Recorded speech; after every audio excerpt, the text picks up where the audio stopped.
خاندان تو ایک طرف، شمائلہ کی اپنی بیٹیاں بھی اپنی ماں کے فیصلے سے خوش نہیں تھیں۔ زمانہ چاہے جتنا مرضی ایڈوانس ہو جائے، لیکن ایک طلاق یافتہ کی شادی کبھی بھی ایک کنوارے لڑکے سے پسند نہیں کرتا، اور اس کو لے کر پورے خاندان میں چرچا ہونے لگا۔ شمائلہ نے اپنے اکلوتے انتہائی لائق اور ایگزیکٹو پوسٹ پر بیٹھے بیٹے کی منگنی ایک طلاق یافتہ عورت سے کر دی، اور جلد ہی شادی بھی متوقع ہے۔ یہ ایک ایسی خبر تھی جو ان کے پورے خاندان میں آگ کی طرح پھیلی تھی اور انتہائی ناگواری سے سنی گئی۔ ہم کنواریاں مر گئی تھی کیا جو شمائلہ آنٹی کو طلاق یافتہ سے شادی کرنا پڑ رہی ہے؟ یہ خاندان کی اور ملنے جلنے والی کنواری لڑکیوں کا پہلا تبصرہ تھا۔ شمائلہ کو کیا سوچی جو اپنے اکلوتے بیٹے کے لیے طلاق یافتہ لا رہی ہے؟ خاندان بھر میں لڑکیوں کی لائن لگی ہوئی ہے اور سبھی پڑھی لکھی اور خوبصورت ہیں۔ ایسے میں شمائلہ کو باہر سے کوئی لانی تھی تو کنواری لے آتی۔ یہ بڑی چاچی کی رائے تھی جن کی 2 بیٹیاں بیاہنے والی تھیں، اور مجھے تو بھائی کئی مرتبہ باتوں باتوں میں مرینا کے لیے بھی کہہ چکے تھے، اور اب بہرحال ایک مرتبہ تو ان سے پوچھوں گی میں۔ منجلی پھپھو نے انکشاف کیا تو چھوٹی چچی کے تن بدن میں آگ لگ گئی۔ ویسے بھی دونوں نند بھاوج کی بہت لگا کرتی تھی۔ مرینا کے لیے انہوں نے اداکاری کا شاندار مظاہرہ کرتے ہوئے کہا، مگر مجھے تو وہ صاف طور پر اقصیٰ کے لیے کہہ چکی تھی۔ انہوں نے راز اگلا، ارے بھائی کیا تم اپنی لڑائی شروع کر بیٹھی ہو؟ کوئی شمائلہ سے بھی تو جا کر پوچھے کہ اس نے ایسا کیوں کیا۔ بڑی پھپھو نے بات سمیٹنے کی کوشش کی۔ ویسے بھی ان کے 3 بیٹے ہی تھے اور انہیں بیٹی کے حوالے سے بھتیجے میں کوئی کشش نظر نہیں آئی تھی۔ یہ الگ بات ہے کہ بھتیجے سے انہیں محبت تو بہت تھی۔ میرا تو خیال ہے کہ کوئی فائدہ نہیں ہے پوچھنے کا، بھابھی نے ٹال جانا ہے۔ ویسے بھی یہ سنا ہے کہ وہ لڑکی اکبر کی پسند ہے، اور بھابھی نے یہی کچھ کہہ کر بات ختم کر دینی ہے۔ یہ رائے اکبر کی چھوٹی پھپھو کی تھی، اور تو وہ اکبر کی 4 بہنیں بھی غصے سے پھو پھا کرتی ماں کے سر ہو گئی۔ یہی ملی تھی آپ کو ہمارے اکلوتے بھائی کے لیے؟ یہ جویریہ تھی، سب سے چھوٹی اور لاڈلی بیٹی تھی۔ ہم نے تو اتنی لڑکیاں دکھائی تھیں، ان میں سے کسی ایک کو پسند کر لیتی، ہم میں سے کسی کی عزت تو رہ جاتی۔ مریم نے کچھ سخت لہجے میں کہا، آخر آپ کو ایسی کون سی خوبی نظر آئی جو ایک طلاق یافتہ کو آپ بہو بنانے پر رضامند ہو گئی؟ لاریب اور اکبر سب سے بڑے اور جڑواں بچے تھے، ہمارے تو سارے ارمان مٹی ہو گئے۔ یہ اریبہ نے تعصب سے ہاتھ ملے۔ شمائلہ خاتون بڑے سکون سے بیٹھی ان کے تبصرے سن رہی تھی۔ بھائی ارمان تو تم اب بھی پورے کر سکتی ہو، انہوں نے مسکراتے ہوئے چاروں کی طرف دیکھتے ہوئے کہا، مگر اب وہ بات کہاں ہوگی؟ کیوں نہیں ہوگی بھلا؟ ارے ابھی تاریخ لینے جانا ہے، شادی کی تیاریاں کرنی ہے، مائیوں، مہندی، بارات، ولیمہ، جی بھر کر اپنے ارمان نکالو، آخر یہ اکلوتا بھائی ہے، شمائلہ خاتون نے شفقت بھرے لہجے میں کہا، مگر ان سب کے منہ پھولے ہوئے تھے۔ پھر ایک دن بعد شمائلہ خاتون اپنی 4 بیٹیوں کو لے کر زویا کے گھر اس سے ملوانے لے گئیں۔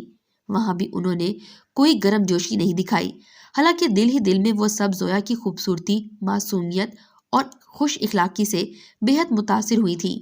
مگر انا بھی تو کوئی چیز تھی، سو ان کے انداز و اطوار میں سرد مہری غالب رہی۔ شمائلہ بیگم البتہ بے حد خوش تھی۔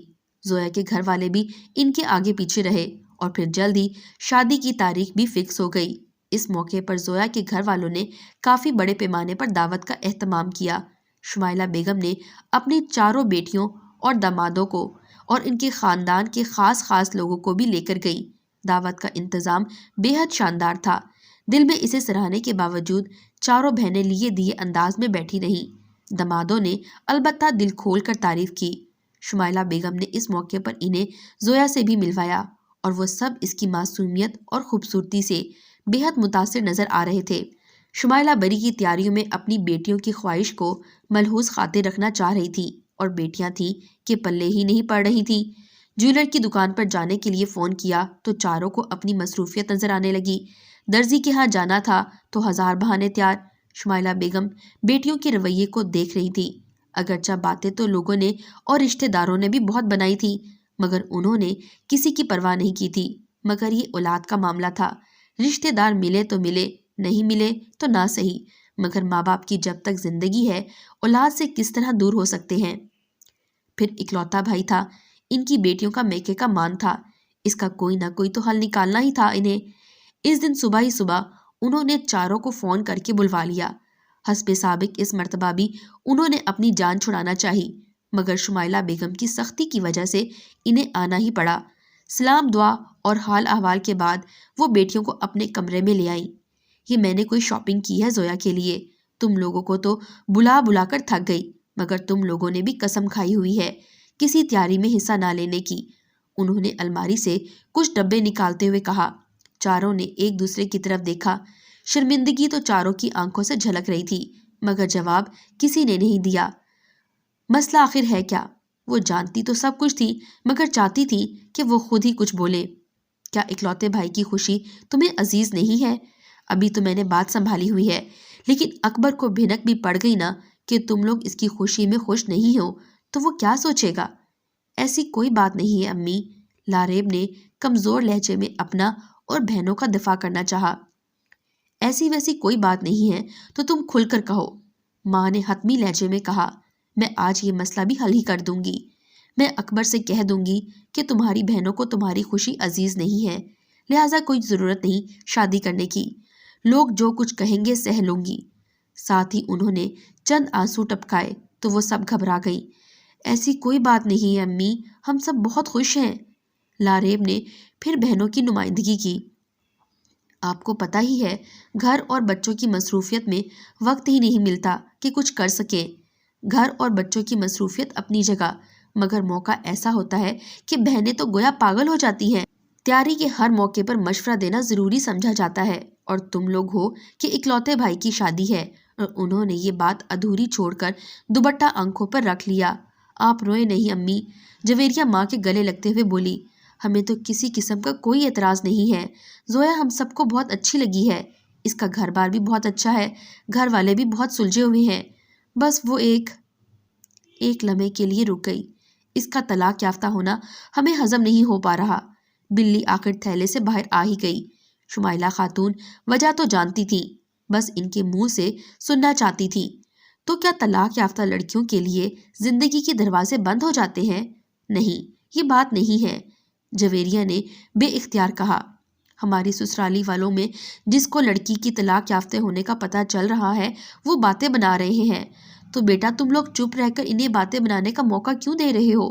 ایک مرتبہ صاف صاف کیوں نہیں کہہ دیتی کہ یہ ہمارے گھر کا معاملہ ہے، ہماری ماں جو مرضی کرے، کسی کو بولنے یا اعتراض کرنے کا کیا حق ہے؟ لوگ خود ہی چپ ہو جائیں گے۔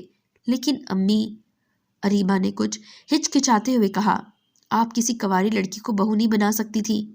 شمائلہ خاتون نے ٹھنڈی سانس بھری۔ بات پھر وہیں کی وہیں تھی، جب تک وہ چاروں کو خود مطمئن نہ ہوتی، دوسروں کو قائل کس طرح کر سکتی تھی۔ اچھا، اس موضوع کو چھوڑو، میں تمہیں ایک کہانی سناتی ہوں، اس کو سن کر شاید تمہارا ذہن کچھ بدل جائے۔ ہر لڑکی کی طرح نعیمہ بھی ماں باپ، بہن بھائیوں، سکھی سہیلیوں کی دعائیں اور دل میں ہزاروں ارمان لے کر پیا دے سدھاری تھی۔ شادی کے بعد تو گویا اس نے خوشیوں کے انڈیلوں میں جھولتے ہوئے پریوں کے دیس میں گزارے تھے۔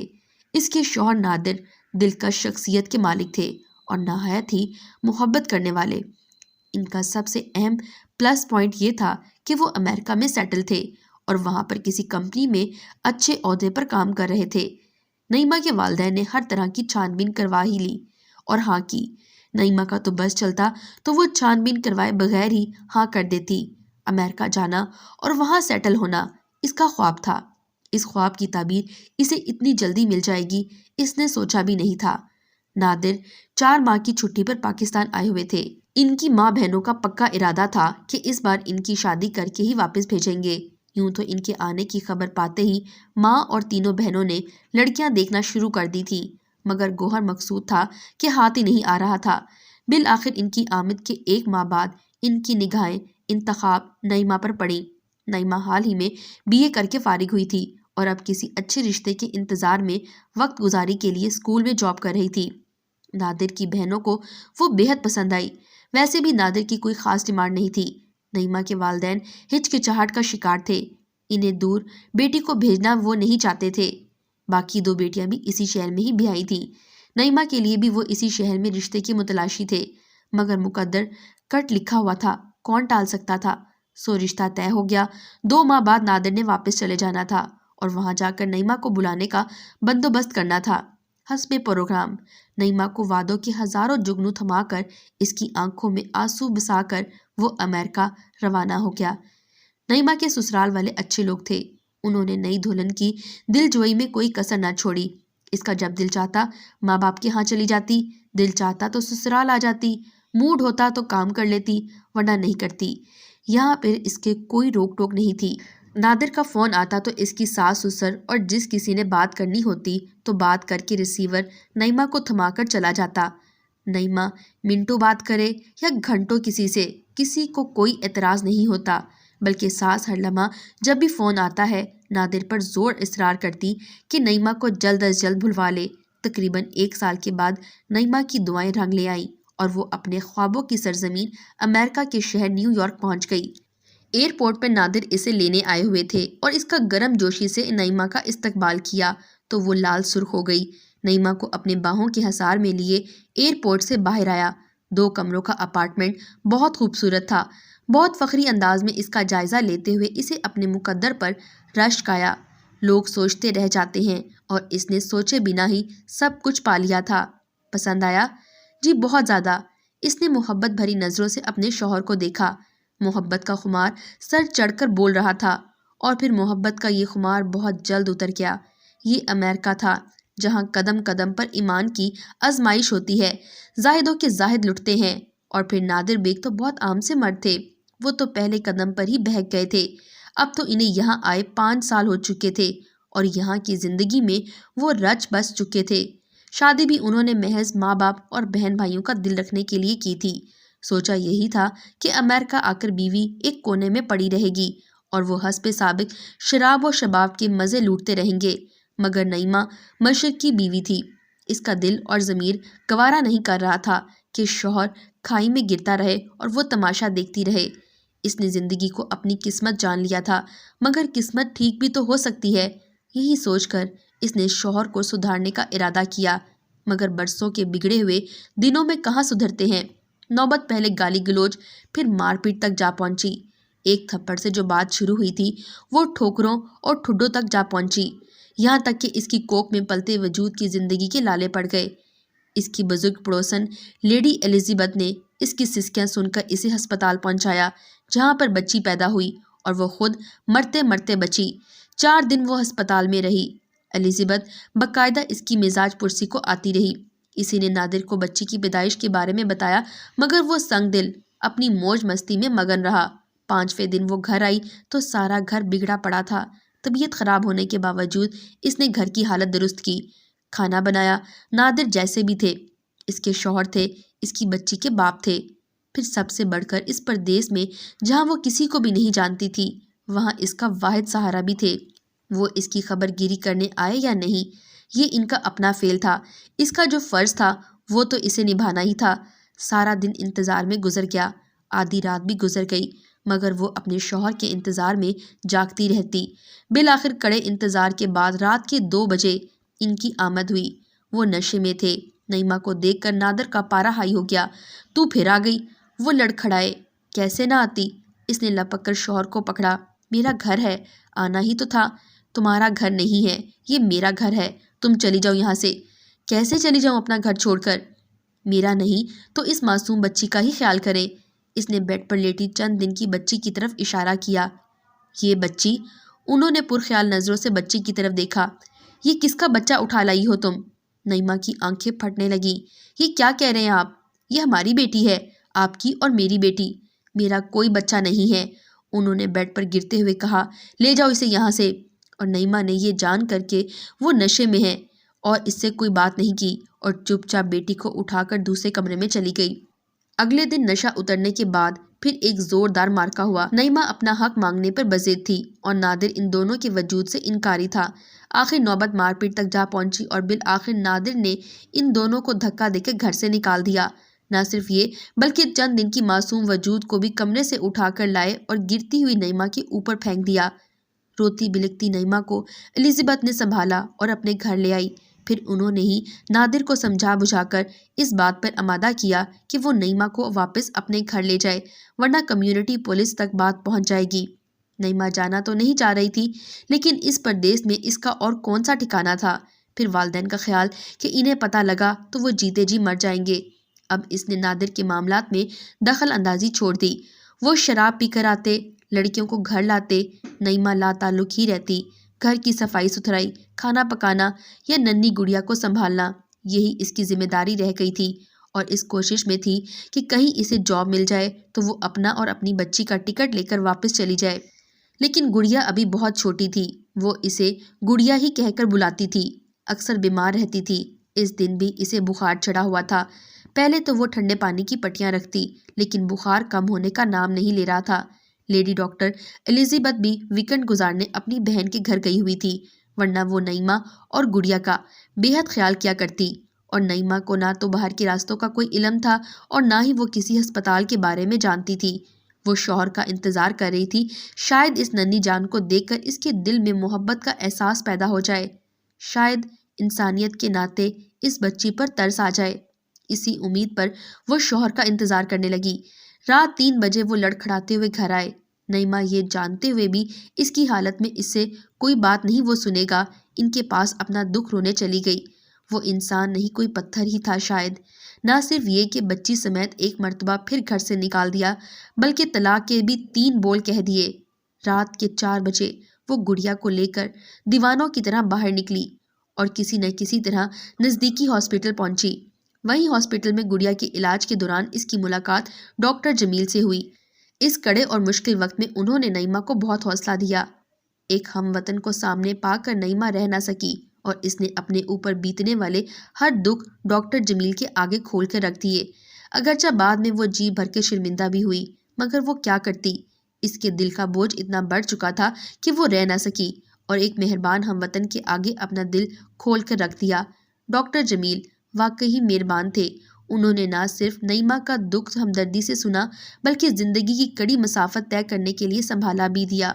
سب سے پہلے تو ایک ہسپتال میں رہائش کا بندوبست کیا، پھر اس کے لیے جاب بھی تلاش کی۔ نعیمہ ان کے احسانوں کے بوجھ تلے دبی جا رہی تھی، صرف کوشش میں تھی کہ واپس پاکستان جانے کا بندوبست ہو جائے۔ اس نے والدین کو ابھی تک خود پہ گزرنے والی کسی سانے کی اطلاع نہیں دی تھی۔ انہوں نے تو بیٹی کے بارے میں سوچ سوچ کر پاگل ہو جانا تھا، اور یہی چاہتی تھی کہ پاکستان پہنچ کر اپنے حالات سے انہیں آگاہ کرے۔ گڑیا 8 ماہ کی تھی جب ڈاکٹر جمیل نے اسے پرپوز کیا۔ وہ تو اس پرپوزل پر ششدر رہ گئی۔ وہ سوچ بھی نہیں سکتی تھی کہ اتنے لائق فائق اور ڈیسنٹ سے ڈاکٹر جمیل ایک بچی کی ماں اور طلاق یافتہ اور اس کی شادی کے خواہش مند ہوں گے، لیکن وہ سنجیدہ تھے۔ انہیں نعیمہ کی صورت سے زیادہ اس کی سیرت نے متاثر کیا تھا، اور وہ ہچکچاہٹ کا شکار تھی۔ کچھ اپنی بچی کی وجہ سے وہ عدم تحفظ کا شکار تھی۔ پرائی اولاد کو کون اپناتا ہے؟ پھر پاکستان میں ڈاکٹر جمیل کے والدین اور بہن بھائی کیا ایک طلاق یافتہ بہو اور بھابھی کو قبول کر لیں گے؟ اور ایسے کتنے سوالات تھے جو منہ پھاڑے اگلنے کو بےتاب تھے، مگر ڈاکٹر جمیل کا مہربان وجود اس پر سایہ فگن تھا۔ انہوں نے نعیمہ کے ذہن میں گونجتے ہر سوال کا تسلی بخش جواب دیا، اس کے ہر خدشے کو اس کا وہم قرار دیا۔ ڈاکٹر جمیل گھر کے سب سے بڑے بیٹے تھے، سفید پوش۔ والدین نے پیٹ کاٹ کر انہیں جیسے تیسے ڈاکٹر تو بنا دیا، مگر ان کے ڈاکٹر بنتے خود ہمت ہار بیٹھے، اور 2 بھائیوں اور 2 بہنوں کی ذمہ داری ان کے کندھوں پر ڈال کر خود یکے بعد دیگرے قبر میں جا سوئے۔ ڈاکٹر جمیل نے بڑی ہمت اور حوصلے کے ساتھ اس ذمہ داری کو نبھایا۔ بہنوں کی شادیاں کی، بھائیوں کو ان کے پاؤں پر کھڑا کیا، ان کی شادیاں کی، اور خود اپنا خواب پورا کرنے امریکہ آ گئے۔ وہ نعیمہ کے سلسلے میں کسی کے آگے جواب دہ نہیں تھے، اور انہیں کسی کو یہ بتانے کی ضرورت نہیں تھی کہ نعیمہ طلاق یافتہ اور ایک بچی کی ماں ہے۔ رہی گڑیا تو وہ اسے اپنا نام دینے کے لیے باخوشی تیار تھے۔ پردیس میں تو تنکے کا سہارا بھی بہت ہوتا ہے، تو قدرت نے اتنے مضبوط سہارے کا بندوبست کیا، پھر وہ کیسے کفراً انکار کر سکتی تھی؟ عدت پوری ہونے کے بعد ایک حسین شام نیو یارک کے ایک اسلامک سینٹر میں ان کے نکاح کی تقریب بخیر خوبی انجام پائی۔ ایک گہری سانس لے کر شمائلہ خاتون خاموش ہوئیں تو چاروں جیسے کہ کسی سحر سے آزاد ہوئیں، اور ایک دوسرے کی طرف سوالیہ نظروں سے دیکھا۔ تو بتاؤ کیسی لگی یہ کہانی؟ اچھا تو یہ کہانی کس کی زندگی کے متعلق ہے؟ بیان کرنے کا کیا مقصد ہے؟ لاریب نے پھر سوال کیا۔ شمائلہ خاتون اب مسکرائیں۔ اب آئی ہو تم اصل پوائنٹ پر۔ کیا مطلب امی؟ لاریب بے ساختہ سوال کیا۔ میرا مطلب یہ ہے کہ میرا پورا نام شمائلہ نعیمہ ہے، اور تمہارے پاپا کا نام ڈاکٹر کامران جمیل، اور گڑیا کا نام ہم نے لاریب رکھا تھا۔ ان چاروں کی آنکھیں حیرت کی شدت سے پھٹی کی پھٹی رہ گئیں۔ اکبر پیدا ہوا تو ہم نے پاکستان میں سب کو یہی اطلاع دی کہ جڑواں بچے پیدا ہوئے ہیں۔ یہاں پر اس راز سے کوئی واقف نہیں تھا۔ اللہ تعالیٰ کی ذات کے بعد اب تم چاروں ہی ہو جن کے آگے میری عزت ہے۔ اور لارے بیٹی، دل پر کوئی بھی سوتیلا خیال آنے سے پہلے ڈاکٹر صاحب کی محبتوں کے بارے میں ضرور سوچ لینا، اور ماں کی بے بسی کا خیال بھی کر لینا، جسے تمہارے سگے باپ نے دھکے دے کر گھر سے نکالا اور جو تمہارے وجود سے بھی انکاری تھا۔ شمائلہ خاتون کا لب و لہجہ التجائیہ سا ہو گیا۔ سچ ہی کہا ہے کسی نے، کوئی اپنا راز کسی کو دے کر اس کا غلام بن جاتا ہے، اور لاریب جس کا وجود زلزلوں کی زد میں آیا ہوا تھا ایک دم پرسکون ہو گیا۔ آپ بہت عظیم ہیں امی، وہ ماں سے لپٹتے ہوئے بولی۔ سمجھ لیں کہ آپ نے اپنا راز کسی کنویں میں پھینک دیا۔ میں کسی نادر سے واقف نہیں ہوں۔ میں آپ کی اور ابو کی بیٹی ہوں۔ اکبر میرا جڑواں بھائی ہے اور یہ تینوں میری بہنیں ہیں۔ اس نے محبت بھری نظروں سے بہنوں کی طرف دیکھا۔ ان تینوں کی بھی آنکھیں نم تھیں۔ شمائلہ خاتون کی آنکھیں بھی بھیگ گئیں۔ پھر ایک دم وہ چونک کر بولی، ہاں تو اب زویا کے بارے میں کیا خیال ہے؟ اسے تو رخصتی سے پہلے ہی طلاق ہو گئی تھی۔ امی شرمندہ تو نہ کریں۔ مریم نے لاڈ سے ماں کے گلے میں باہیں ڈالتے ہوئے کہا، امی زویا تو ہمیں پہلے بھی بہت پسند آئی تھی۔ جویریہ نے کہا، جو اعتراض تھا اب تو وہ بھی نہیں ہے۔ ہاں امی، ہم سب دل و جان سے اس رشتے پر راضی ہیں، مریم نے کہا، اور اب دیکھیے گا ہم کس طرح اپنے ارمان نکالتے ہیں۔ وہ چاروں مختلف پر تبادلہ خیال کرنے لگی۔ کمرے میں جیسے شور گونجنے لگا اور شمائلہ بیگم کو اس شور میں شنائیوں کی گونج محسوس ہو رہی تھی، اور ان کی جبیں رب کی حضور جھکنے کو بے چین تھیں کہ کس آسانی سے اپنی زندگی کی کہانی اپنی بیٹیوں کو سنا ڈالی تھی۔ اس لیے طلاق یافتہ کو یا بیوہ کو نفرت سے نہیں دیکھنا چاہیے اور نہ ہی ان پر دنیا کو تنگ کرنا چاہیے۔ کر بھلا ہو بھلا۔